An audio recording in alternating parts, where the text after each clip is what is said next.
Good evening, ladies and gentlemen, and welcome to the Dirt Sheet Radio NXT post-show rewind for January the 9th, 2024. I am Tyler, the pro wrestling hipster at PW Hipster over on Twitter, Instagram, Threads, and the pro wrestling hipster over on Facebook. Let's go ahead and introduce ourselves and jump right into tonight's main event. Man, 2024 still sounds like a weird thing to hear coming out of someone's mouth. CJ Carter here, as always, week after week. Love to talk NXT. It's my favorite show between NXT and SmackDown. Sorry, Sam. But it's just got a whole different feel, and I love it. Huge main event tonight. Really looking forward to talking about it. Yeah, fantastic show. We should mention to our loyal viewers, we are down a man tonight. Soup is under the weather, so hopefully the soup he's having tonight is chicken noodle. And I'm sure he'll be on the mend and back with us next week. But yeah, CG, you are absolutely right, man. It was a hell of a main event. So the main event, as decided partway through the show, was to be Lexis King taking on Dragon Lee for the North American title, and we had a little bit of a swerve here. So the match goes, Dragon Lee defeats Lexis King. Great match, by the way, I will say. And then Femi comes down and cashes in his breakout tournament contract and beats Dragon Lee to capture the North American title. CJ, what did you think of tonight's main event and the fallout occurring immediately after? Well, I was very surprised. Like when I saw Femi's interaction with Lexis King backstage earlier in the show, it felt to me like they were setting up for King to get cost his match by an Femi distraction. I did not anticipate that he was gonna get Femi to cash in his breakout tournament contract to take the North American title. I thought it was a great surprise for sure.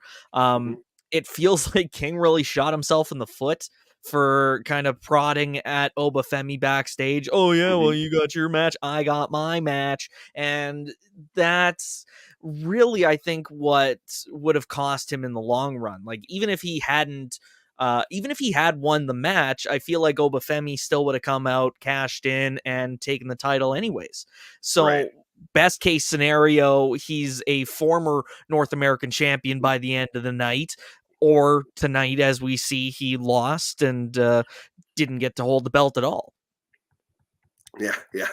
But it was I was surprised to see it go down this way. And I will say, something we've brought up on the show before. This does kind of remedy one issue I think some of us had, which was that the NXT North American title was on a SmackDown branded wrestler. And I mean, we and now talked about the impact that's had on the roster and NXT ratings week after week, starting with Dominic Mysterio. And I feel like it's better to have an NXT talent hold the NXT title. Even if you want to shop it around to the other shows, that just gives that North American champion some main roster exposure. And maybe some of these guys that are watching Raw and SmackDown will actually tune in to find out who the hell these people are that are showing up week after week. Yeah. So the match itself, we'll start with the Lexis King portion of the match. I gotta say, I was impressed. I hear a lot of folks talk about him being a little green for television still. Whether or not they think he actually has the chops to do this. I think this is probably the best he's looked in an NXT ring. Oh, absolutely. And I mean, it's not that he looked bad in AEW. It was just this Lexis King character just really fits him so well. He nails it every single time. And I said it when he debuted and we saw that throne sliding into frame for the first time. That's not effort that you put into a character that you don't have 100% confidence that it's going to get over. So Absolutely. I'm glad to see he's really doing well, very talented in the ring and even on the mic. So very much looking forward to see what where his career goes, especially now that he lost his North American title shot. Which, by the way, before we go on to talking about the rest of the show, props to Dragon Lee for having the balls to sign a contract sight unseen handed to you by Lexis King. I mean, for all he knows, the fine print could have said the match is literally just you handing me the belt and that's it. So, I mean, it was still a great match, and I'm glad that Lexis King got that main event match tonight. Well, and I mean, he could have had legal counsel look it over moments before they were there. I can't remember the guy's name. I want to say Luscious Crustini, but I know that is not the name of that wrestler. Luca Cristianaldo, something. You know what? Luscious Crustini is probably what I'm going to go with going forward. But he was right there. He was right there. He's a lawyer. He could have looked over the contract for him, But very true. Well, I mean, he had a lot on his plate. I mean, his foot was underneath the ropes. Oh, we have I was trying to look and see the fine print. I can't see. I think it just says occur at NXT on Tuesday, but like if they really wanted to, they really could have screwed Dragon Lee out of that whole Montreal screw job, but it's Orlando, so the Orlando screw job. Who knows? The Performance Center screw job. But no, it was. I thought it was. They worked a good match. I mean, and Dragon Lee is Dragon Lee. He's phenomenal in the ring. He could put on a convincing match with the broom, as they would say. But pretty solid. And I think that Oba looked dominant as hell. It still protects Dragon Lee because the man just wrestled a match and successfully defended the title. So it's kind of hard to win 2 in a row, especially with the size differential there. But Oba Femi just the dude just drips charisma. Oh, absolutely. Do we see Dragon Lee sticking around in NXT, or do we think he's gonna head back to SmackDown? I think he'll head back to SmackDown. I do think that with the upcoming move with NXT going to the CW network, I really do think there's going to start to be a harder edged separation between the rosters again. Well, yeah, because I mean, NBC and Fox have played well in the sandbox with each other for years now with NFL and other sports. I'm sure the CW now with under new ownership probably won't have the same mentality unless it's gonna work out better for them. Like, hey, you guys send us your best people and we'll send you a handshake and $5. Like, I don't know. But we'll have to wait and see what happens. I mean, I'm sure that once NXT is on the CW network, that network would not be angry if they did an episode of NXT similar to the one where it had like Cody Rhodes and John Cena and the flippin' Undertaker. Like, they wouldn't complain about that because that would be a ratings bump for them. But for sure. But I digress. Anything else on tonight's main event and surprise title change? I want to think this is going to lead to amazing things for Oba Femi.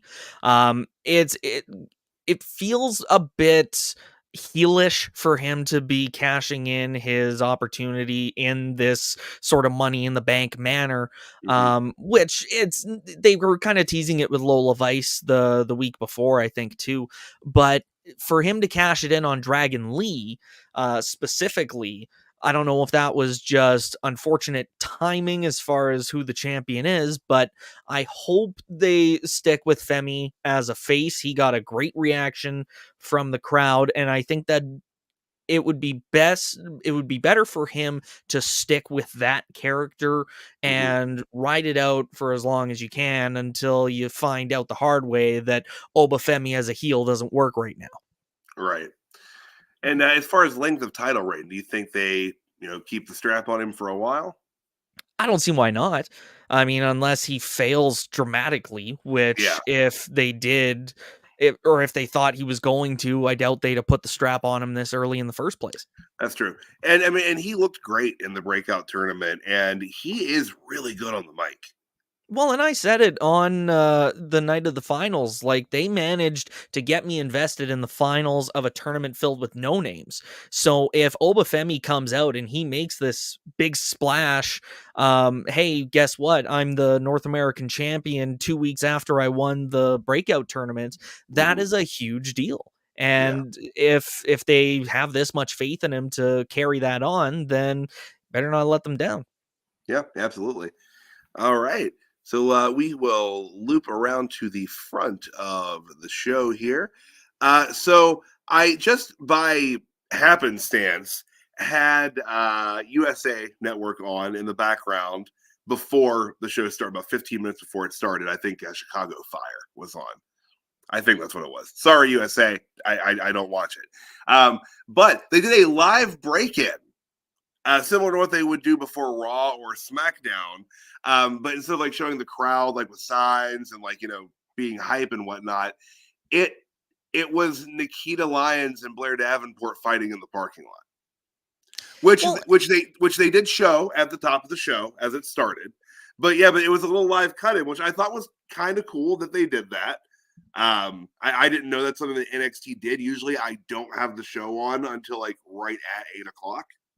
Well, and even Vic Joseph said on commentary that they had been fighting for the last 15 minutes Mhm. right when the show went on the air. So, I mean, that does track. That's the first I've heard of it because, once again, Canada gets screwed over as far as what the American networks get and what we get.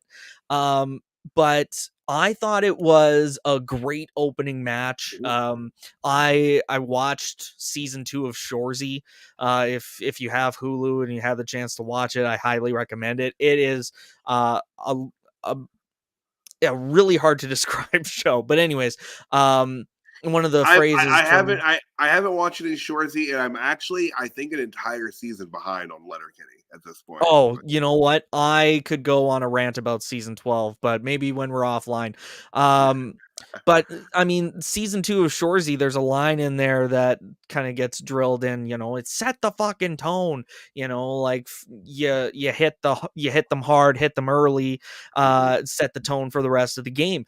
I was hoping that this was going to set the tone for the rest of the show. Unfortunately, this was, I felt, the hardest hitting match of the night, which isn't a Mhm. bad thing for Blair Davenport and Nikita Lyons. It's more a statement on the rest of the card. Like I thought Yeah. this was definitely um, m- not match of the night contender, but it was definitely it was exactly what it needed to be. Nikita Lyons trying to get revenge for getting attacked in the parking lot. Right. So for and I actually thought Nikita Lyons was going to win this match. I did I too. I did too. I was a little surprised. I've heard for a while that HBK is a big fan of Nikita, mhm. and Well, and I mean, I with her having just come back, I kind of figured that she would win, but I I'm not really sure what it says for how they're looking at her right now. well, I don't think they're looking at her a certain way because I mean, Blair Davenport still had to follow up her win. Like she won the Iron Survivor Challenge but True. lost the title match, so she's got to rebound in a big way. This win over Nikita Lyons is definitely a step in that right direction, as Yeah. far as I'm concerned. And I think a lot of the people in the performance center were surprised tonight too. I Oh, don't think definitely. anyone expected that. And and I will say, I think Nikita Lyons is really solid. Um, In more but ways than one. uh, but I I mean, the will. picture was right there. How could I not? It's right there. It's right there. But I will say, like some of her offense, sloppy isn't the word I want to use to describe it, but like Come on, John, clunky, that's maybe. distracting. Take it. Thank you. But like it's a little clunky. Like some of her big kicks, like they come out too slow to look realistic. And I noticed it a few times in this match tonight. You think that's just ring rust?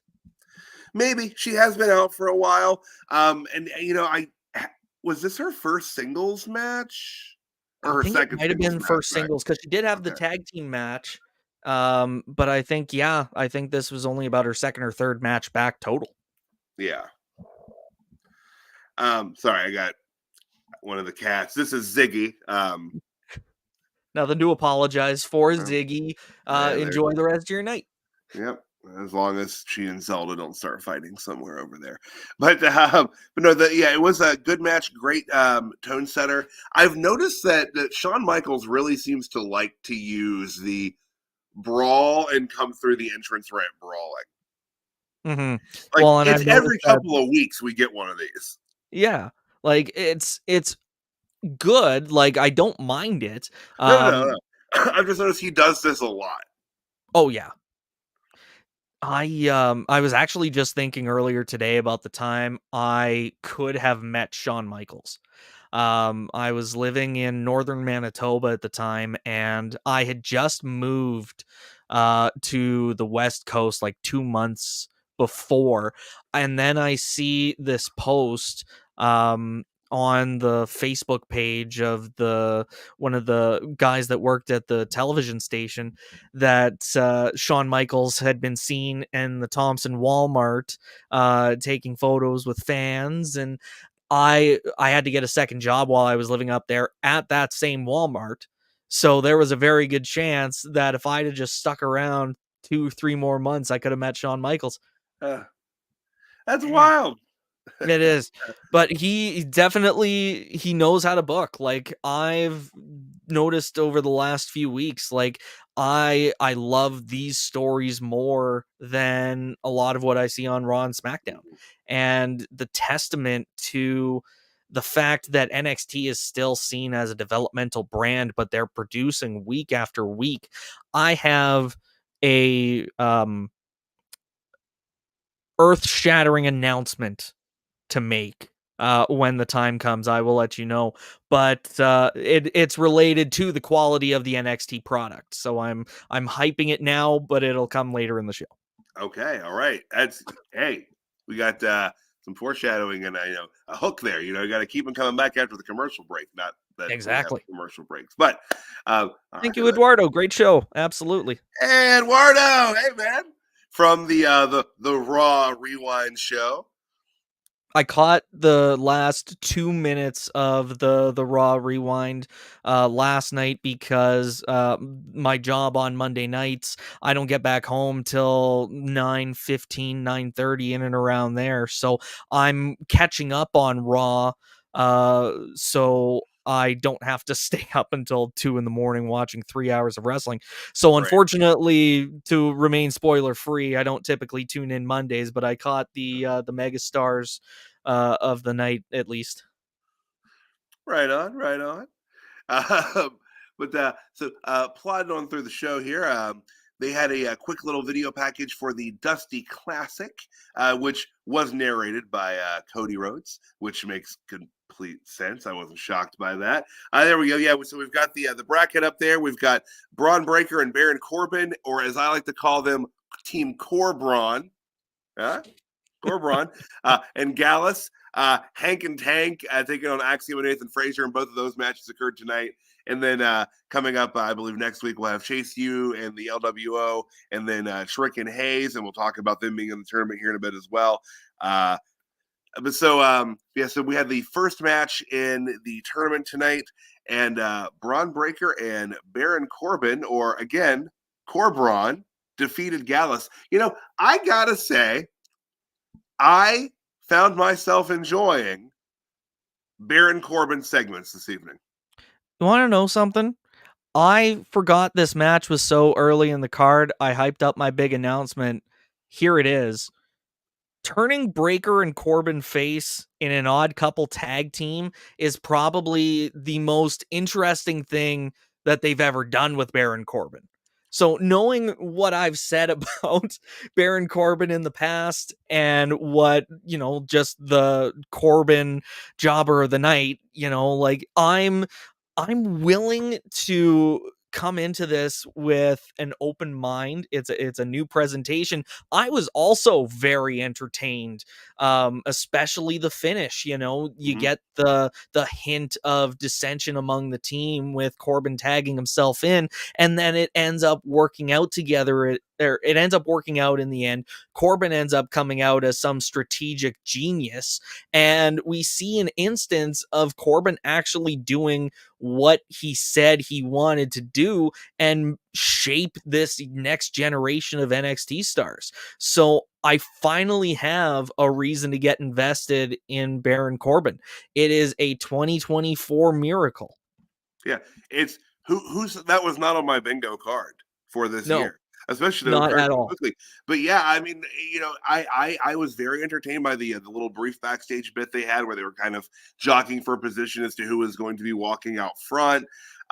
Their interaction during the tag match, like this could be fun. This could be fun. And now I kind of wondered if I want them to take the whole tournament. I was definitely thinking that myself. Like when they came out, I was like, "Oh fuck, they're probably gonna win." And at the end of the match, I was like, they might actually win. Like actually a tinge of optimism.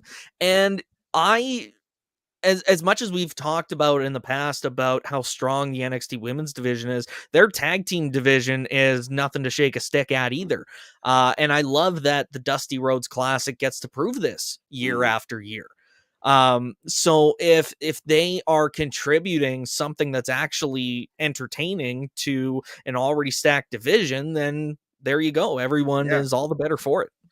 Well, and it'll give Braun Breaker an opportunity to show a little bit of a different side of himself as well. Mhm. Something with a little more levity. And I since Vince is gone now, I don't think it's dangerous for someone to show that they can be funny from time to time. Well, not only funny, but like this is his first, I think, actual face run in WWE. Because I don't count the depression Corbin days where he was just garnering sympathy Yeah. applause. I like this is genuinely uncharted waters for Baron Corbin. So I'm actively looking forward to seeing how this goes. This could be interesting. And I and like I said, like I never thought that I would, be sitting here saying that I'm intrigued by an angle involving Baron Corbin. That's a sign of the apocalypse, isn't it? Perhaps the end of days. I Ah, see what you did ah, there. but yeah. So Core Braun takes the victory in 10 minutes and 53 seconds, actually via end of days, to advance in the tournament. Also, I kind of skipped around here. There was a segment before this match of Trick and Mello backstage. Mhm. And there goes Ziggy.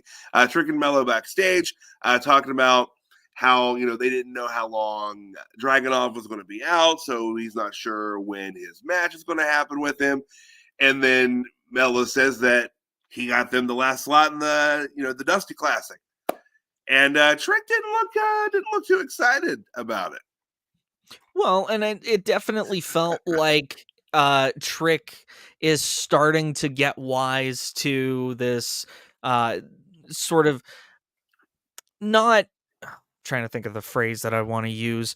Um Ulterior motive. That's it. Like he's definitely getting the sense that he's got this ulterior motive for wanting to keep Trick around more, and getting into the Dusty Cup feels like part of that. He just wants to feel like a star again, and Trick is on his way up, so Mello wants to go along for the ride. You know, it weirdly enough reminded me, and I can't remember exactly what year this would have been, but there was a period of time Edge was vying for the Intercontinental Championship, and Christian was still trying to cling on to him.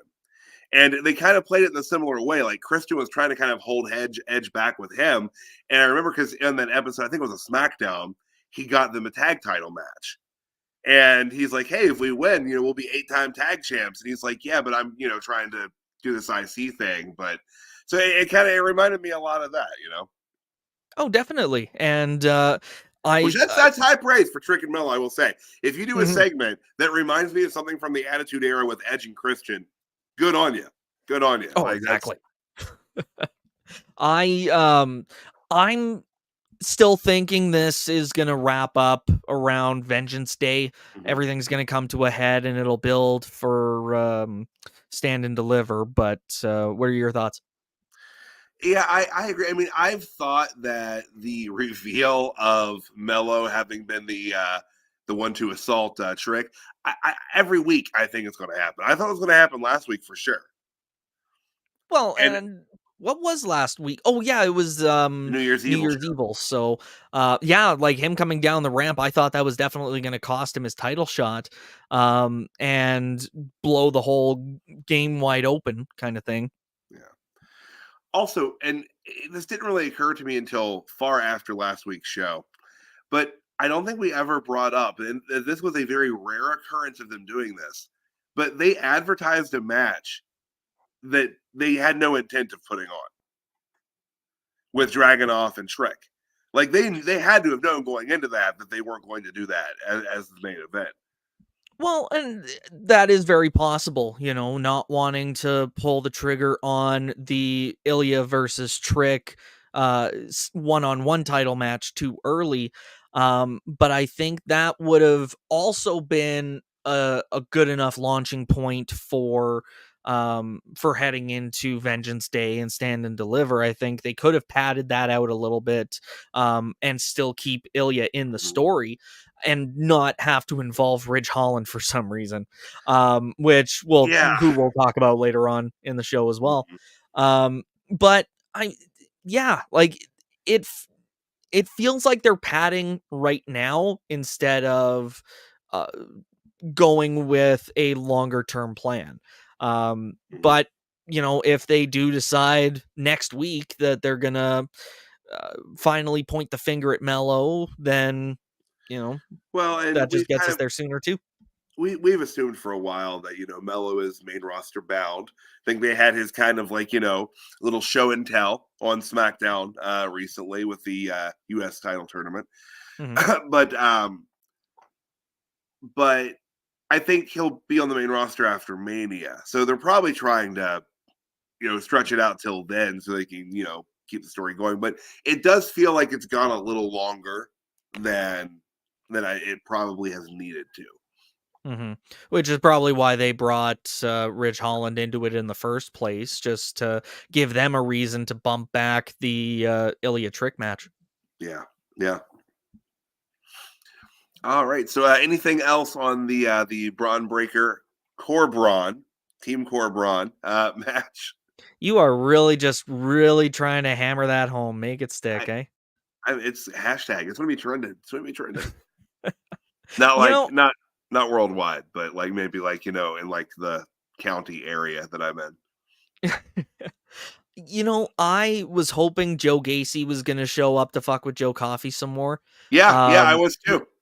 I honestly thought halfway through the match, I was like, okay, well, that's probably going to be the finish. Joe Gacy will distract them, and then they get the 3 that way. But no, I love this new angle for Joe Gacy. And if they decide to continue it on next week, I'd be very happy to see it. Yeah. Oh yeah. It's a lot of fun. There's a lot of interesting little character threads on NXT. It's one of the things I enjoy about the show. In some ways, it's not in terms of like vulgarity or anything like that, but in a way, it's reminiscent of the Attitude Era. That's one thing. Like everybody had something going on. You remember little character things about even like low and mid card guys from that time frame. Everybody had something, and it kind of reminds me of that. But speaking, oh, go ahead. Well, I was just gonna say, like, I think that was because just they had better, not entertainment focus, but like they knew that people would gravitate towards personalities, and it's something that we don't see as much anymore. I feel like it's because a lot of the characters have already been done. So, or a lot of the good ones anyways. So, Yeah. I mean, I still get random reminders that Kizarni was a thing. Oh wow! And Oh my God! yeah, Wow! Sin Bodhi. Wow! Jeez! Oh You know, man! I'm part of a couple meme groups on Facebook that every so often they will share a WWE news article promoting that some current roster talent was released, but it was actually from when they were released from the company the first time, like 6 years ago. And then we'll Right. just get like a thread in the comments of like, oh my God, this person was, oh my God, this person. And then I'll just throw in Kizarny.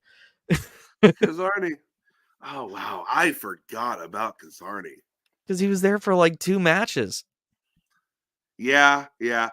I remember when God was Wildcat Chris Harris was briefly on the ECW on Sci-Fi as Braden Braden Walker. Walker. Knock knock, who's there? Braden Walker. If you don't know what we're talking about, guys, look it up. It's pretty funny. Like the crowd just shit all over this character, and they were And Matt having Hardy great didn't make it success. any better, being like, "Oh, I heard you're a real wildcat." Yeah, quit rubbing salt in the wound. uh, good times. I Oh mean, yeah. not. I mean, kind of good times. ECW and Sci-Fi was an experiment. But anyway, digressing back to NXT.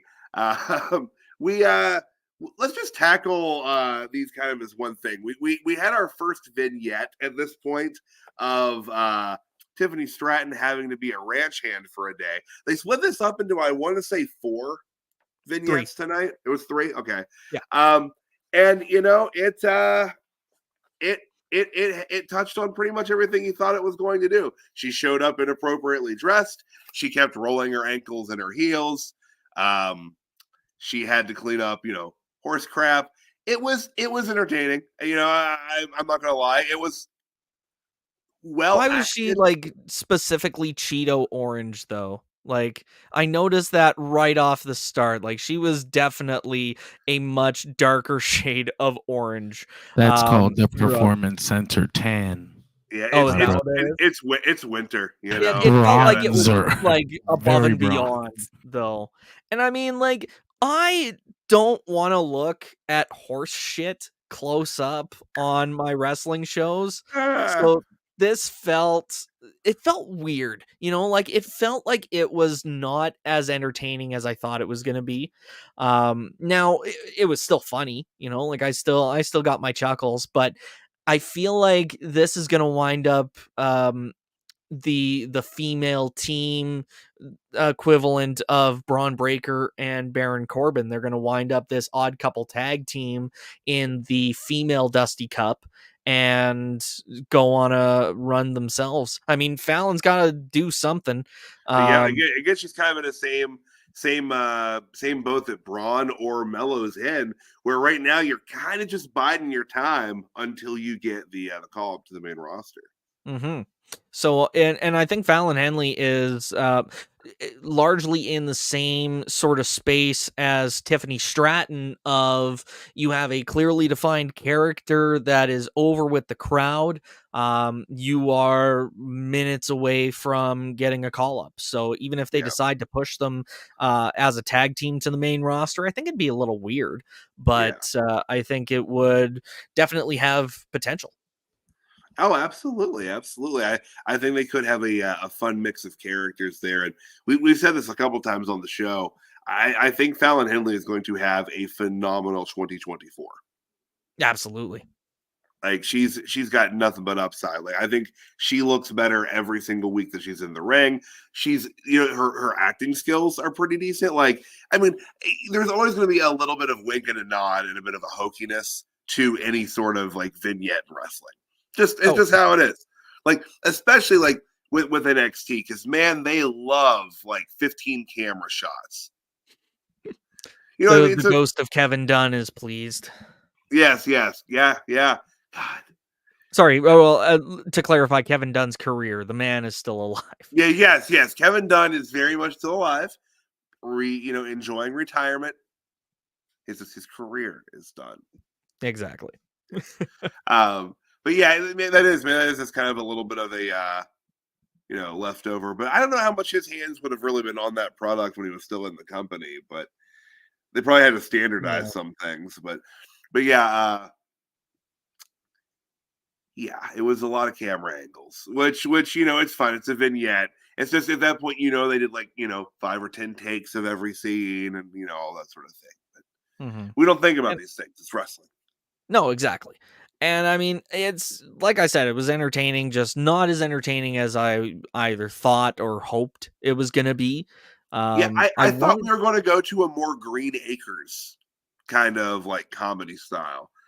I'm really dating myself. I used to watch a lot of old sitcoms, guys. Like Nick at Night was the shit when I was a kid. But accurate though. Yeah. But like I was expecting kind of something like that. Like, but again, it was fine. I kind of wonder if their hands were a little tied as far as what they could do, just based off of what they had access to. Because it's like, what horse farm was that? Like, where were they? Like, they were in the part of the performance center that also gets doubled as the D'Angelo restaurant. Oh, they had better green screen effects to make it look like they were actually at a barn, but yeah, no, it was the PC. Those horses were CGI. They weren't even real horses. It's amazing. That's why Tiffany was so awkward when she was brushing its leg, because there wasn't actually a horse there. She was just trying to do her best to mimic where a horse would be. It was actually Baron Corbin standing in. And that's why she looks so just upset.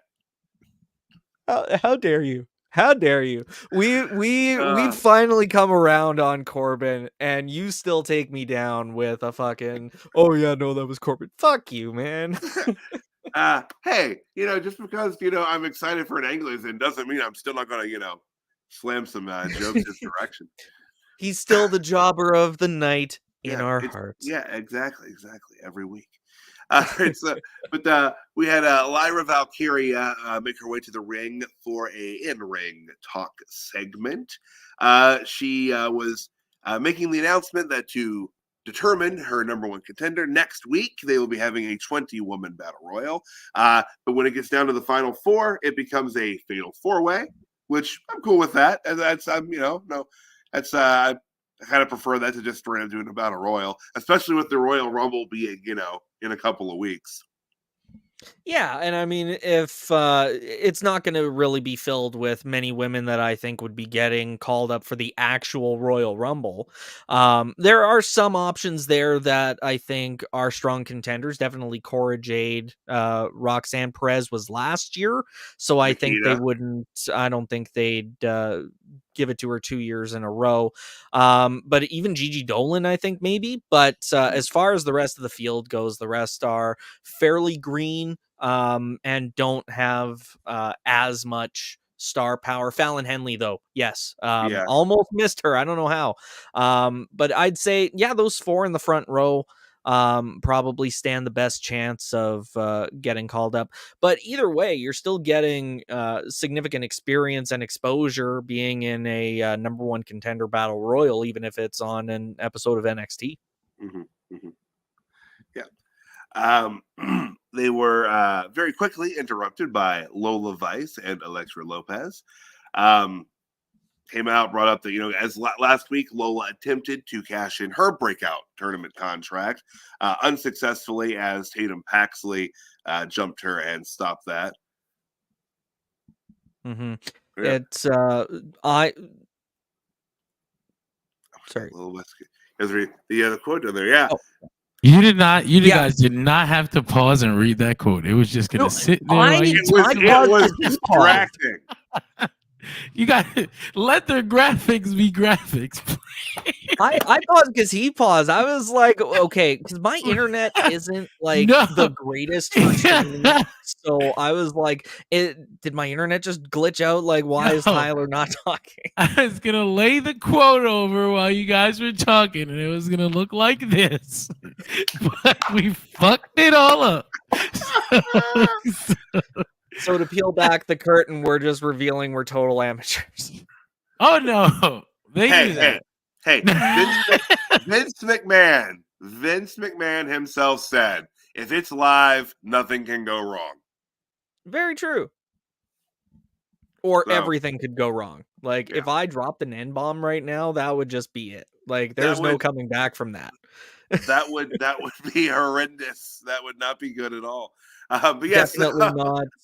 Definitely something that can go wrong on live TV. Just I'm not gonna do it. Just giving an example. Oh, Jesus. Man. All right. Um, they interrupted. This led to a confrontation. Um, Lola Vice and Electra Lopez begin to, just beat down Valkyria, and then Tatum Paxley makes the save. Did it feel like we were getting more seeds of dissension sown between Lola Vice and Electra Lopez? Because I mean, I noticed a couple weeks ago when they were backstage with the LWO Legato guys, that Electra was giving the Cruz and Joaquin attention, and and Lola Vice kind of felt shunned off to the side. And then tonight, the insinuation from Lyra that she wasn't going to use her breakout tournament contract for a women's tag team title shot. Right. So do you think it's going to lead to something? Yeah, I mean, I splitting them, I could take it or leave it, really. I don't really feel like they're doing a whole hell of a lot with them as a pair. Well, especially now that NXT doesn't have women's tag titles anymore. Yeah, which I don't understand. And I'm someone that is very, very much opposed to having a crap load of title belts. Mm-hmm. But like, I really did think NXT needed to have its own women's tag titles. That I don't understand why those got merged. Well, because what representation does the NXT women's tag team division have on Raw or SmackDown? 95% of the people that don't watch NXT aren't going to know who they are anyways. So the champs would have to go down to NXT, and they only do that for special occasions. Right. And they kind of implied when they merged the titles that they would also be defended on NXT, but they kind of quit talking about that. And then it's been months now that they've had those merged, and just empty really promises. It happens. It's wrestling promoters. It's all of them. Hunter, sometimes you're going to break your heart, man. It's going to happen. It's okay. I do still want to see a mid-tier singles title. The division definitely deserves more gold. Parity with the men. Like I said, when they hit the CW network, if they wanted to do like a CW championship, I could get behind that. Because like the women's roster on NXT is deep. Absolutely. Like they've got a lot. And it's, again, I'm not one for superfluous championships, but like I do like a world, a mid, and a tag. Like to me, that's your set. That's your basic set. And then, maybe something special on there too, like the ROH Pure title or the Heritage Cup, where it's got a very like strict set of rules. Like, but you don't want to go crazy. And I think that that happens in wrestling promotions from time to time. What's that New Japan belt that just has not transitional champions, but like temporary champions, and then whoever holds the belt at the end of the year is that year's official champion? Okay. That one I'm not familiar with. Is that like a 90s concept? I'm not sure. Are you confused? Are you talking about the King of Pro Wrestling title? That is yeah. That's a weird belt. Was that New Japan? It is New Japan. It's a weird belt. It's hard to explain it. Like I don't really, it's hard to consider it like a real championship or more than it's kind of like the WWE 24/7 title, but with a little more effort. And a lot more rules. And a lot more like weird rules. It's always something weird, like you and me on a whiskey on a pole match. It's always some weird shit. It's very different. I don't suspect it'll last much longer in Tanahashi's New Japan, but we will see. Yeah, It's only something that's been in the last, I think, 2 or 3 years, and I only read about it for the first time ever last week, so the details aren't as clear as I would have liked them to be. But yeah, a belt like that with some weird, funky rules would be NXT would be, I think, the best place to try it. But yeah, superfluous titles. I agree. I would rather see productive titles over 20 titles. Yep, absolutely. All right. So we had a backstage segment that was showing earlier in the day. Metaphor back there watching the breakup of Haley Briggs and Jensen, which was a sad moment. I think we were off the week that happened. Yeah, that was just before New Year's Evil, I think. Yeah, and like with the hands, like it was sad. But they were making fun of that, and they got approached by Josh Briggs, and he threw a challenge down for Oro Mensah. I believe he called him Captain Sidekick. I didn't catch that this had happened earlier in the day, so I thought it was happening live. I thought it was weird that they would have a graphic ready promoting a match that was being made in that literal moment. Right. Thought they were kind of fumbling there. But I mean, I was hoping that they were going to really push Lash Legend more. Not that I dislike Oro Mensah in any way, but I mean, as far as star power in that group, I'd say she's number 2. Yeah, and they haven't really done a lot with her since she had her couple big moments of shine there about a month ago. Well, I mean, still, her slamming Otis, holy shit. That's what I'm saying. I feel like they haven't done a lot with her. Like, Metaphor is on every week. Metaphor is a staple of NXT television. Oh, you're muted. Yeah, I don't know what it is, the cable or the port or something, but it's pissing me off because it's done that like 3 times in the last 30 seconds. We'll get it. It's tech. It's like I said, this is the joy of live radio, folks. This is how it goes. But they haven't done a whole lot with Lash since that. And maybe there's kind of you got to kind of wait sometimes for the spot to open up. I think that Shawn Michaels and Hunter, they're into long-term storytelling. They get it in their mind, like, here's all of the bulk of my booking things, short-term, long-term, for the next 6 months. And it's like, well, this person's getting some steam, but I want to stick and finish out what I've got. Then we'll work them in. We'll get them hot again. And I think that's one thing that management now is seemingly a lot better at, is keeping an act hot and getting them hot again when it's time for them to actually get that push. Well, and I even remember reading something. Chris Van Vliet was talking to LA Knight and talking about the meteoric rise that he's seen on SmackDown, and I guess management told him, this might just be a flash in the pan thing, so be prepared.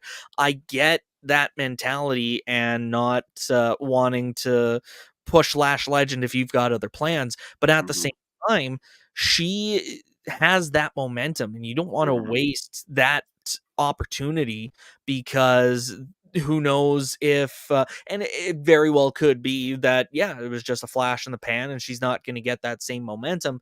But how do you know if you don't follow up on it? That's a really good point. That's kind of the risk reward portion of booking professional wrestling. When those things start to happen organically, I agree with you. I think for the most part you should follow that. That's how you get things like Steve Austin, Daniel Bryan. Yeah. Mm-hmm. Like, and that was the one where that they tried to stop that, and like, if they had leaned into it, I'm not saying it would have been, even bigger than it was, but it could have been a little bit bigger, because they turned off a portion of the audience just from the way they handled that early on. But you're right though. Like, if someone gets over very quickly like that, they could be a flash in the pan kind of thing. But you know, if you follow every organic wrestler that starts to get over, and you've got 9 flash in the pans, but you get one Steve Austin, I think that's worth doing it every time. Oh, for sure. And I mean, LA Knight's a great example of that too. I mean, he had a fire gimmick when he was in NXT, and why they ever thought to stick him in the role of a male modeling talent agency head It's such is good shit, pal. It's such good oh, shit. oh, Vince McMahon, oh. damn it. I think of that Firefly Funhouse puppet every time I hear that line now. It's fantastic. I've always wondered if they cleared that with Vince before they did it. That's a good point, because I know he doesn't like really any spot unless it's absolutely necessary, Mhm. but I also don't know how he felt about his puppetized version, regardless of what he said. I mean, I just couldn't believe it said it's such good shit. Like that's what blew my Mhm. mind. I'm watching WrestleMania, and that's what I hear happen. Because it was. Do you remember the Twitter account? I think it was like Cranky Vince. Yeah, I fucking hate this mic so much. Yeah, That, no, that, I, there was that one, and I think Vince Google's. yeah, There, Vince Googles is still around. Cranky Vince is gone. People are pretty sure that Cranky Vince was JBL. you think? That was the rumor, because I guess apparently there was one time where the Cranky Vince account tweeted something that was like a JBL specific thing. So like basically he got his Oh, Twitter accounts flipped. But that was the rumor, was that it was JBL. But okay. I had to go. A fly just came through here. Oh, jeez. Yeah. There's 4 cats in this house. How a moth just made it through here, I have no idea. It's like 35 degrees outside, but all right, fine. It's we just had some you picture a Canadian. I'm surprised we haven't had more snow before now, but we finally got it, and I hate every second of it. So I'd love to be in a place where flies and moths are still flying around. No, those fuckers are long gone by now. I wish they were. They need to go back to hell where they belong. But digressing from the weather and moth situation here in Ohio, we had Oro Menza with Metaphor taking on Josh Briggs. Josh Briggs picks up the win in 3 minutes and 26 seconds with a clothesline from hell. Josh Briggs, I think, is also going to have a breakout year. I think they're going to put a rocket on him. I certainly hope so. I thought him not getting a TV entrance or a stylized nameplate after breaking up with his tag team was an unfortunate choice, but Yeah, glad to see it didn't matter. I mean, he's still yeah. got talent for days, and he's got the look that they're looking for. Mhm. So I think, yeah, he's going to have an amazing year, and we just get to be along for the ride. Yeah, and he's got good at ring ability, and he's good on the mic. Like he's got character to him. When he's talking, I don't want to change the channel. You know, Mhm. I'm not saying he absolutely has room to grow in that regard, but he's got that twinkle of that X factor right now, where when he talks, you want to listen to him. But pretty quick match, but that's kind of what it needed to be. It was show off his high spots and put him over. Also, I think this is going to lead to him taking the Heritage Cup. I think definitely there's potential there. Like they haven't ruled him out, and I mean the fact that he was looking "No, I'm dead" in the eyes during that pinfall, definitely sends that message. I'm not done with you. Mm. I am so close to just pitching this thing so fucking hard into the wall. But yeah, the it's just the constant muting. Like my mouse's cursor is on the mute button and I just click every time the mic mutes itself. But yeah, I think seeing him in the Heritage Cup title picture is not a bad thing at all. Mm-hmm. Mm-hmm. And it is worth mentioning that Josh Briggs was on the show tonight. Fallon Henley was on the show tonight. And no Brooks Jensen. Well, No, and I mean, yeah. Just trying to remember if that was actually his name. Is also not a great sign for him.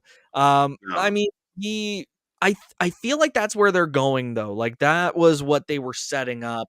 The fact that when they did their final all hands in, that he was the last one there, while Fallon and Josh went on to do other stuff. So it feels like they are planning to bring him back in a way that is gonna kind of put the bow on this whole thing. Well, it'll Or probably lead to the obligatory feud between him and well, Brandon. and that's what I was thinking, like just a monster heel turn. Once But can Josh, but can he be a monster heel? Like, with all due respect to the guy, and I say this, every pro wrestler on the planet is a tougher human being than I am. Okay. Mhm. However, he's kind of a goofy looking dude. I mean, they tried going with that heel route when he was hooking up with Kiana James, and it just wasn't believable. I didn't buy it. So I think there is more truth to this. He's getting left behind while his old teammates are succeeding. I think that's unfortunately he's going to get the Tucker of the tag team. Yeah, yeah. I was gonna say the Jannetty, but I mean that I would not wish being Marty Jannetty on anybody. No, we used to say that jokingly, but man, every time his name hits the wrestling news wire, it's shocking, Well, even by internet standards. but I mean, like even health wise, like, did you see the Dark Side of the Ring episode? I don't know if I saw that one. They he is essentially in a wheelchair giving his interviews for the entire episode. His legs are just beyond mutilated. Like his I ankles. knew his ankles were terrible. I knew his ankles were in Yeah. terrible shape. Oh yeah, and I I've seen mean some of like the pictures there. oh, just so swollen and stitched up, like, definitely, mature audiences in the worst way possible. And so, yeah, like, I'm not trying to bash Marty Jannetty in any way. It's just the guy's in a rough spot, and, I I feel for him. But Brooks Jensen is still, unfortunately, getting sidelined in his tag team. We took a long road to get there, but we Yeah, made it there eventually. we did. Now, speaking of tag teams, we had the family, Tony D'Angelo and Channing Stacks Lorenzo, with Adriana Rizzo, which, by the way, meant to say this last week. Adriana Rizzo, love the name. It sounds like a Sopranos character, but not like one that's on every episode, one that they just talk about periodically. But I think she's going to add a fun dynamic to the team. But they took on OTM, and the family picked up the victory and retained the titles in 11 minutes and 47 seconds. Thought it was a pretty good match. I think this was OTM's best match to date. Oh, for sure. I didn't see any reason for the champs to lose, though. So, I mean, OTM still ends up with a loss on their record. But I mean, the fact that they're getting title matches this early in their career is definitely a good thing. It's a sign of things to come, if anything. And yeah, definitely their best match so far to date.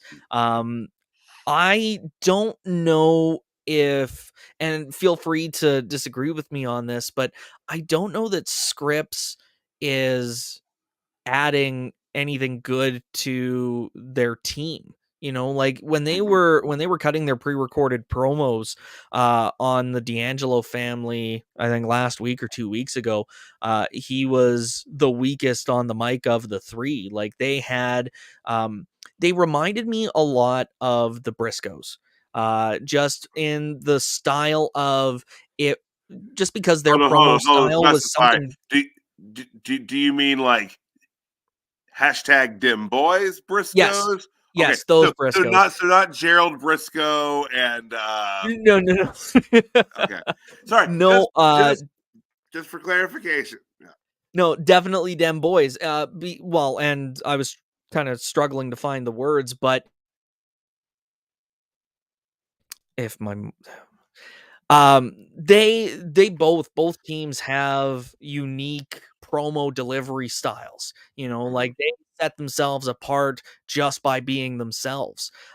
So that's where I see a lot of the Briscoes in OTM, and I don't see that in Scripps. Mm-hmm. And Well, he's too talented as a wrestler to be a valet. He should be, if they wanted to push all three guys as a trios unit, I'm all for that. Because I think Scripps brings something athletic to the table that absolutely. Nima. But he's too good in the ring to be stuck on the sidelines. Yeah, I agree with that. I agree.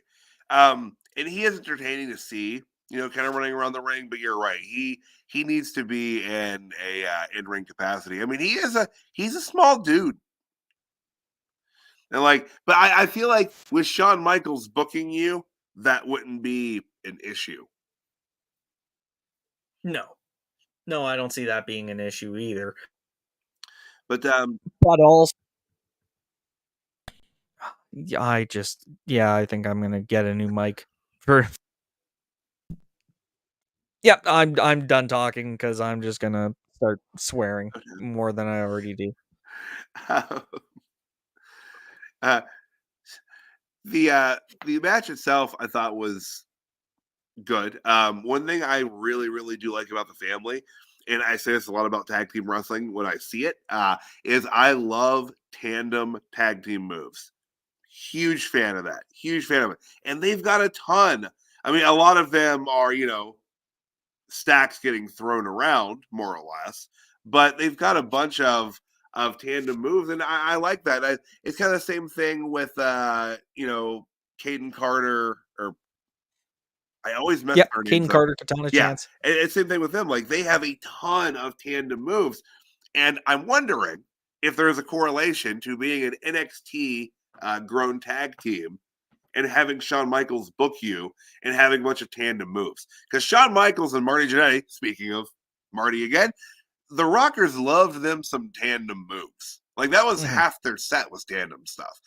So I kind of wonder that, like if that's something like, you know, when Shawn's booking a tag team, he's like, all right, guys, you each have to have at least 5 tandem moves that you do. Like, well, and I mean, like that's something I think I'm gonna have to start looking at a little bit more closely because now I got to look at which teams actually are and which teams aren't. You said tandem moves, and the first team I thought of was Carter and Chance. And I think I think it was Caesar who had Carter and Chance as his mega stars, and I think he said something similar. And that's a great point here by Blake too. Like tandem moves show the guys are a cohesive team. Otherwise, it's just two singles working together. I agree. But at the same time, tandem moves aren't everything. You know, they still have to have like a natural cohesion and good working flow. So tandem moves are definitely part of it. But yeah, both these teams I see good things for this year as well. absolutely. So anything else on the tag team title match? There were a lot of slow counts from the ref in this match too, I noticed. Yeah. It looks like there were a couple of botched counts too, like a little. I'm trying to think. I noticed that a couple times tonight, or I might be confusing that with one from Raw last night. We watched a lot of wrestling here, folks. It gets a little muddled in the head sometimes. Literally 5 days a week. You know, Sometimes 7. I'm yeah, no kidding. Like I'm 38 years old, and if you had told me when I was like, in high school in the early 2000s that there'd be this much professional wrestling, I would have been so ecstatic. And now it's just like I want to watch it all. Jeez Louise, like we just don't have the There's just not enough time in the day. There's I just still have not. bills to pay, and watching wrestling unfortunately doesn't pay those bills for me yet. Sean, call me. But I mean, I wholeheartedly agree. Like AEW and the platform that they brought has really lit a fire under WWE that even TNA in the Kurt Angle and AJ Styles in the main event in those years, I still don't think it came even close to what AEW brings to the table. Whether that's because TNT and TBS have better viewership than Spike, I don't know, or it's just the amount of change in the industry over the last 20 years. I think it leans a little more to the latter there. Honestly, I think it has a little more to do with the change. Excuse me. We had for the first time in the last couple of weeks, a NXT anonymous video. It had been a minute since we had one of those. Showed the ladies of Chase U discussing how they're going to raise money for. Look, I'm just gonna say it. You could slap the Brazzers logo on this, and it would look pretty natural. The obviously fake classroom setting elaborate. doesn't help either. Like I get what you're saying.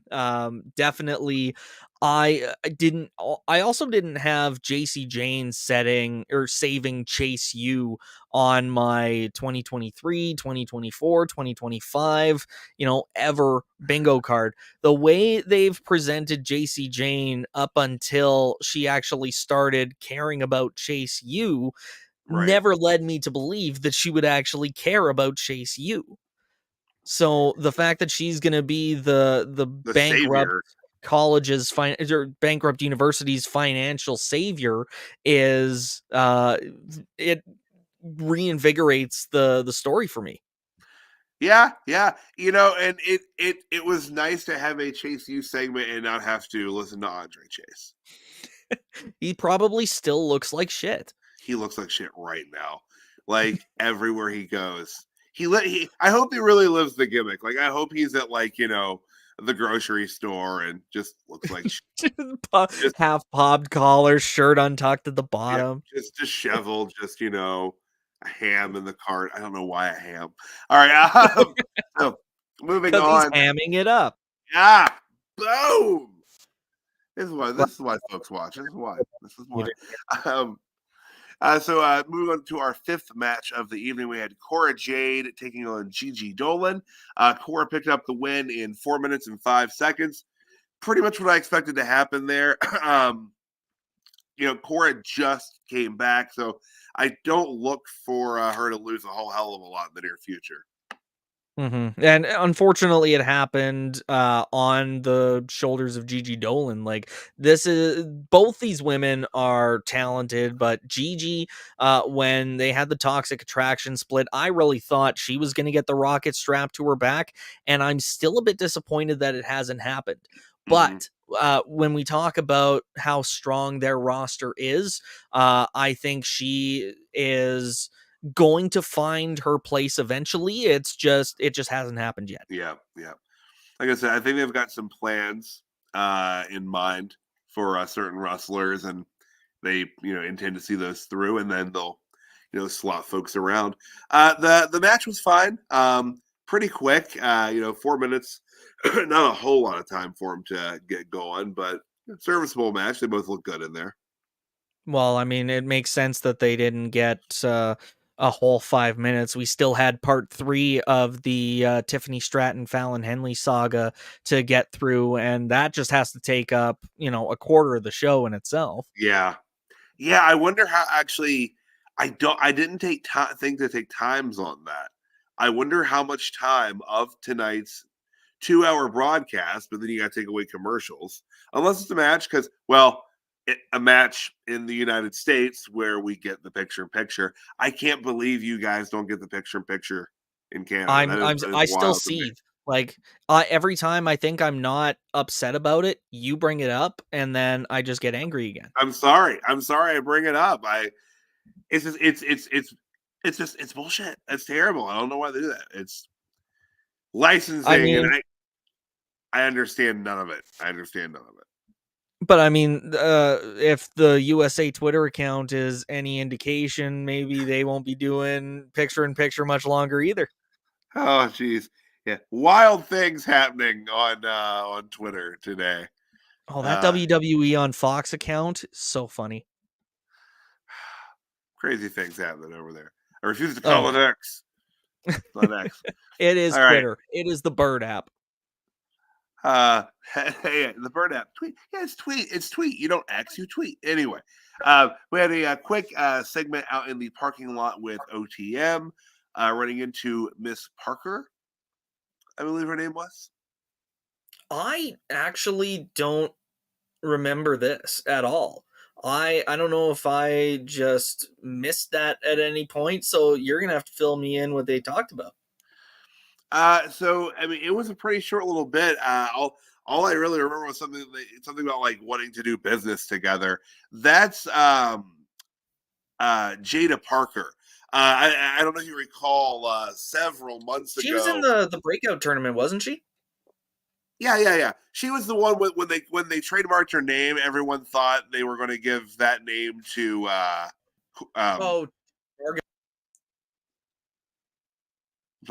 Jade Cargill. Yeah, thank you. Yeah. And she joined the faction, by the way, is what that was about. She's with OTM now. Yeah, they're going to do business. They're going to do business. Well, and that's interesting, especially talking about earlier where I didn't think Scripps was a good fit for their team. Maybe they're going to pull a Maxine Dupree and just swap them out. Yeah. Absolutely. All righty. We had our next match in the men's Dusty Rhodes Tag Team Classic first round. Axiom and Nathan Frazer taking on Hank Walker and Tank Ledger. Axiom and Frazer pick up the win in 4 minutes and 44 seconds to advance in the tournament. CJ, what did you think of that match? Oh, hell of a match. I mean, Axiom and Nathan Frazer work so well as a tag team. I love Hank and Tank. Even just their name is fun to say, but these guys are just as good in the ring as half the tag team division. It did feel like they came together as a very slapdash sort of way, because we knew Hank Williams beforehand. And then all of a sudden he's teaming with Tank Ledger. Or Hank Walker. I said Hank Williams. That's definitely not Hank Williams. But yeah, no, great match. Very happy with both teams. I think I would have loved to see both teams meet later on in the tournament, but unfortunately it is a really stacked tournament too, how they have the bracket lined out. It is. It absolutely is. Which is good. Like that's something they should always keep in mind with this. That's something they want to do every year. Always make it a big deal. If you're going to do, an annual tournament, you can't slack on it. Because that's even like there have been, years past with, Royal Rumbles or King of the Ring tournaments where it's like this is all mid-level talent. Like, you always want to make it a big deal. Oh, definitely.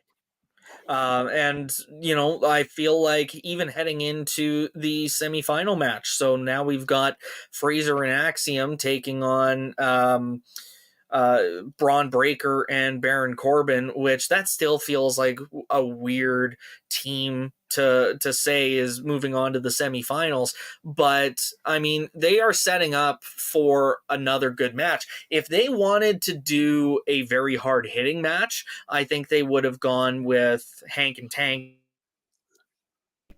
But Axiom and Frazer bring a different offensive style to the table, so I think we're going to see a really good semifinal match. Oh, absolutely. I think they'll be able to create a lot of movement around Corbin and Braun.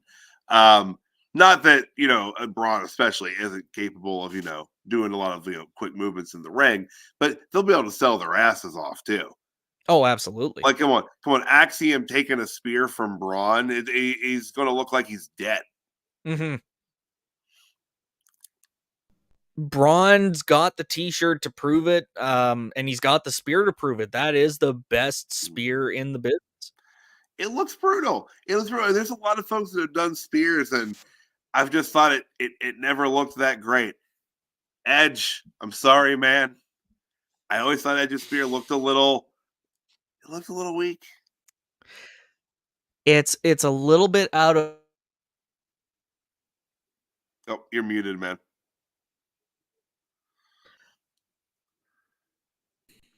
I was saying it's a little out of frame, but I've got a signed print of Edge from WrestleMania 21 when he won the Money in the Bank contract. Which, by the way, it was like 17 years or something yesterday, that 18 years yesterday that he cashed in that first Money in the Bank contract. But I mean, you said weak spear, and yeah, that's where my mind went. Sorry, fellow Canadian, one of my favorite all-time wrestlers ever. He's got like the third or fourth best spear. Oh man. Like, I've seen worse spears. I mean, don't get me wrong. Don't get me wrong, but anything else on that? Yeah, absolutely. Without question. But anything else on that match? No, just another solid match that we've come to expect from NXT. Yeah. It was. I mean, they fit a lot of action into 4 minutes and 44 seconds. It was really fast paced. But again, a fun match, and that would bring us back around to the main event. So let's roll into our Constable Corbin. Before we do, we did see that Idris Enofe and Malik Blade in the background in some room in the performance center, like the kitchen or something, and they get kind of shanghaied by Brittany Reese, Bryn Active, which I don't know if I think this must have been her NXT TV debut. I don't watch Level Up, so I don't know if she's had any exposure there, but there was a line that she said in that promo: "Your face is giving me no vibes, but I think you want it." Why is that a line that managed to make it to air? That it's so creepy and weird, and I didn't like it at all. I can honestly say I remember the segment now. I did not make note of that line of dialogue, but no, I agree with you. That is that's high on the creep level there. That's I that's had wild to that go made it to back. live TV. Like, I had to rewind 30 seconds to be like, okay, I did hear that right? Like, it just I feel like they need to script her better. Yeah, that's not If a good she's line. coming up with lines like that herself, then script her, period. Yeah, that's a terrible line. Yeah, that's not good at all. Yeah, I did not catch that. I do remember the segment. It's a nice little hype for their match next week against Trick and Mello, but I think just based on the storyline direction, we know how that match is going to go. But yeah, I thought it was a really weird introduction for Bryn Active this week too. Yeah, absolutely agreed. But all right, so we'll roll into who we have for our weekly tradition of the Constable Corbin of the night, the jobber of the night. It's always going to be the Constable Corbin for us, though. Absolutely. I had a hard time selecting one tonight. I really did. I enjoyed NXT for the most part. There wasn't really anyone that I thought looked particularly bad. I thought most of the booking made sense. Like you said, it was a little rough to see Gigi Dolan have to eat a loss for really not a lot of reasons other than a dispute over a locker. Mm-hmm. That's what it was. Which, for some reason, is entering its 4th week of relevance on NXT. Meanwhile, we still don't know if Von Wagner fought those kids. No. I don't know if we're ever going to get answers on that. And again, the feud over the being dropped by HBK, Yeah, we talk about how well he cooks. So like week after week, oh yeah, let him cook. Well, this meal has gotten cold and you need to nuke it right now. Yeah, we need to know. You know what? Screw Cody Rhodes. The story that needs to be finished is Von Wagner fighting the children. Von Wagner. Yeah. But I honestly, I didn't have a great one. I jotted down at one point Vic Joseph's outfit because it was atrocious. I didn't notice. It was bad. It was weird. Like, he's usually in a suit, I thought. And it looked like he was in, like, something you would wear if you were on a cruise. He has worn, like, a crew neck shirt and leather jacket on commentary for a while. I think Booker usually dresses in like a sport coat or something like that. But yeah, Vic has always been more casually dressed as far as the rest of the commentators go. I didn't notice what he was wearing tonight, though. I might have to look back and see. Yeah, but it's an interesting choice for Jobber of the Night. Yeah, I don't know. Like, and I'm someone who's seemingly hypercritical of fashion choices for someone who dresses like, Mick Foley and Silent Bob had a love child, but nonetheless, I'm you had it right there. It was Cactus Jack and Dude Love. Yeah, it's all in one. It's all in one, man. I have multiple faces of Foley all by myself. It's fantastic. But who did you have for your jobber of the night tonight, CJ? It was a super easy. And one of these days I'm going to get there if my mic stops muting. It was an easy choice. Tiffany Stratton. She had to clean up horse shit. That in itself is bad enough. It was a fun segment, though. Oh, sure, it was a fun segment, but I mean, that still doesn't mean she's not the jobber of the night. Fair enough. I did think it was a little over the top, the bit when she's just like splashing in the water, shouting Fallon Henley over and over. But I mean, the whole thing just felt like one of those Hallmark Christmas movies where, like they were, because even at the end when Fallon and her other colleagues were laughing at her, it felt like they were building towards that, oh well, she did put in a hard day's work, so I'm going to respect her at the end of the day, which I don't really like. It feels like they're prepping us for the female version of Corbin. But congratulations, Tyler, it's stuck. So I don't know. Like, we'll see what happens, but for right now, yeah, the last shot we got of her was her splashing in a tub in a barn. Mm-hmm. Doesn't exactly scream megastar to me. I mean, do you think it's possible this is how she leaves NXT? Oh my God, if that would... not even just leave NXT. Like, if she gets called up to the main roster, that's one thing. But imagine if they just decided tomorrow that they were going to release her. That's the last we see of Tiffany Stratton. Oh, that'd be so awful. That'd be terrible. Right? That'd be terrible. I mean, for the longest time, Carl Anderson and Luke Gallows, they got released right after the COVID mania. So the last we saw of them until they came back to the company was basically them getting killed off by the Undertaker. Well, and for Tony Storm, it would have been the pie to the face. Well, one of the last storylines, but I think she did have. Was that the last match she had? Because I thought she went out on a title match against Charlotte. Oh, did she? Okay. For some reason I thought that was. I mean, it must have been right around that time frame, but yeah, because I follow your wrestling meme star page, and I'm pretty sure it was there that I saw that comparison of how it started versus how it's going kind of comparison. Yeah.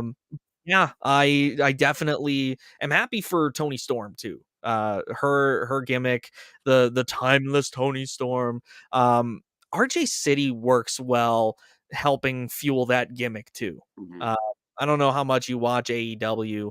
Even I only catch segments every now and then.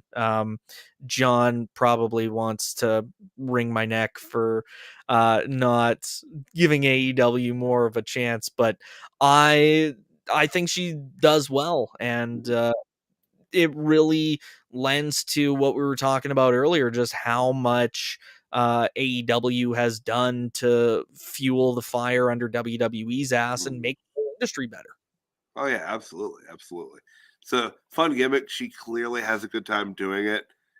It's over as hell. It's fun. It's a lot of fun.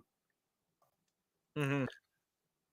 All right, but let's move on to our mega stars of the evening. CJ, who did you have for your mega star tonight? Ready for me to blow your mind? Oh my God, I have a feeling you're about to say the same thing that I was going to say, but go right ahead, sir. Go right ahead. Do we want to? I know our internet's laggy, so I didn't want and plus my mic's muting, so I didn't want to be want to say it at the same time on the count of 3.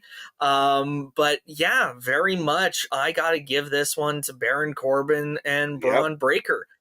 Absolutely. Their team was it worked so much better than I had anticipated. They won me over, and I'm not ashamed to say that. I genuinely am invested in Bron Breakker's WWE career. I'm invested in Baron Corbin's NXT career.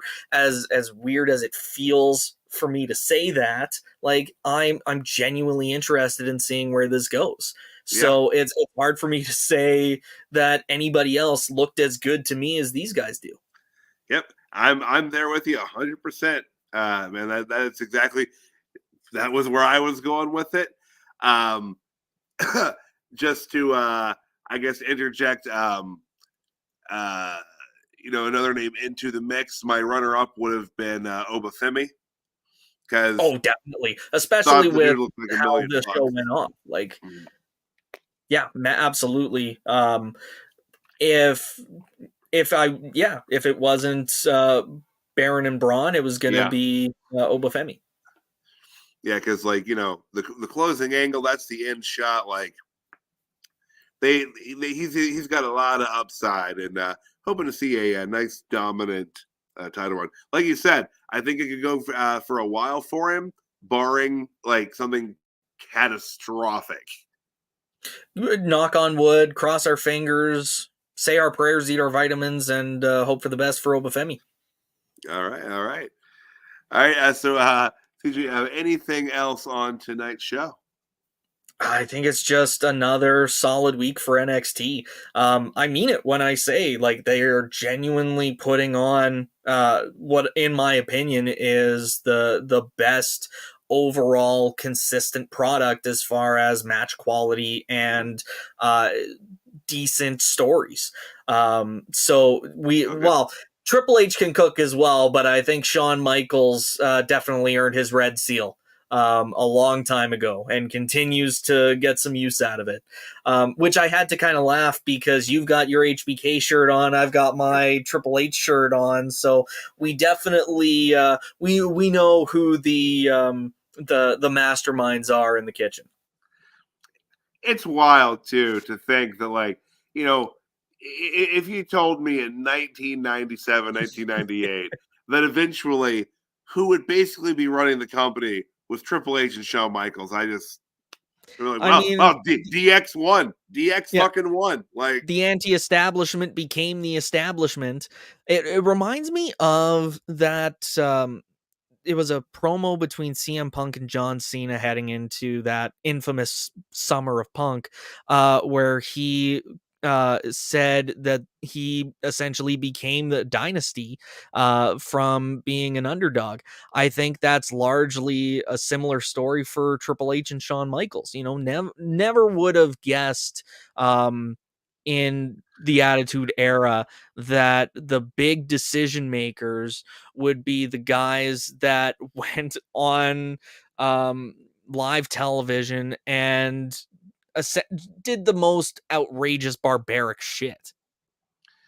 oh yeah. Oh my God. Oh, putting Coach through a wall. They did a lot of stuff to Coach. You know, Coach was a real sport. Jonathan Coachman, hell of a sport. Oh well, I know we're never going to see him back in the WWE again because he just absolutely hates it. Yeah, that is true. I remember specifically that like I'm just gonna stop. I'm done. I hate this mic. No, I remember I didn't start watching wrestling till 2004. So my first big interaction with DX was when they reformed, taking on Spirit Squad, Mhm. and it was interesting to learn DX history from that point, and just seeing the PG DX antics, but it's good to see that the company's in such good hands. Absolutely. I mean, I think it's clear they, we're both guys that love professional wrestling and we're, and as cliche as it is to say, we're students of the game. Like they love it, studied it. Like especially Triple H. Like when you hear about wrestlers from that era, you hear about a lot of guys that like partied and drank and did all these drugs. Hunter never did any of that stuff. Well, and I think having that Killer Kowalski training helped put him on that straight and narrow path. Like Kowalski never lived the party life, as far as I'm aware. Like he definitely, and it was definitely a different time that Kowalski was in his prime versus when Triple H was in his. But no, like, especially for someone that was in DX, like they're the party guys, they're the hardcore anti-establishment. We're gonna do whatever we want and flip you off while we're doing it. And yeah, so you would think he'd be out drinking and steroids, but I mean hard drugs. I'm gonna walk that back. I don't know in any way that he actually has taken steroids. I'm not gonna speculate for my own well-being, but that's a conversation for another day. I'm gonna stop talking. Hunter, just chill out. It's all right, man. It's all right, Hunter. Get JBL to send me his hat. I still gotta eat it for Punk coming back. We do. We have to. We gotta figure out a way to get JBL's hat sent over there because I don't know the best way to eat a hat, but we'll figure it out. Probably sautéed with mushrooms, and because it's Texas, it's got to be like with a steak. Fair enough. We will make this happen at some point. It'll happen, dear viewers. So, CJ, where will we see you next, and where can the folks find you? Turn around, I'm already behind you. No, imagine I just pop into your frame. No, I am on Twitter at CJCarter22. Fuck the X. I'm fully on the tweet or die train. It's Twitter or it's nothing. As far as Dirt Sheet Radio goes, I'm here every Tuesday recapping NXT with Tyler and Darian, get well, Soup. And on Fridays with Sam Schluter, the straight shooter. I nailed it on the second try that time. I think that's the best I've ever done. And B. Ray Jones, looking forward to talking about this Friday, especially as we head into Rumble season. Oh, yeah, definitely starting to kick into high gear for the WWE talk there. Fantastic. And I am Tyler, the pro wrestling hipster at PW Hipster again on Twitter. I'm with CJ on that. I'm not going to call it X. It's Twitter, Instagram, Threads, the pro wrestling hipster on Facebook. But yeah, you can see me here every Tuesday night with CJ and Soupy. And again, Soup, get well, man. Hopefully we'll see you back next week. And I also do the Raw Rewind with Caesar and Eduardo. Always a good time. Yeah, it's always a good time. 3-hour show. It's a lot to get through every week. And Caesar, you were with us last week. You know how it is. Oh yeah. Well, and I mean, we were even talking about beforehand what the average runtime for a Raw Rewind show was. Even looking at where we're at, like how long did you guys go last night? About an hour and a half, actually. It was pretty tight, I think. Okay, so I just talk a lot in comparison to your other co-hosts on Mondays. I feel like Raw, the segments were plotted through a lot more quickly. We had 8 matches tonight on a 2-hour show. Wow, love to see it. Yeah, so I mean, we had a lot to get through, and as always, it's always a fun time and always a good chat with you, CJ. Absolutely. Look forward to doing it again next week as the Dusty tournament continues. Then we'll see what happens with that. But I think Team Corbin is going to take it all. So I changed my mind. I don't want that to stick. Like, can we figure out something else, please? Hashtag Corbin. All right. Folks, thank everybody for tuning in tonight. We'll see you next time. Have a wonderful evening. Thank you for tuning in on behalf of Dirt Sheet Radio. Night, everybody. Peace. Yeet.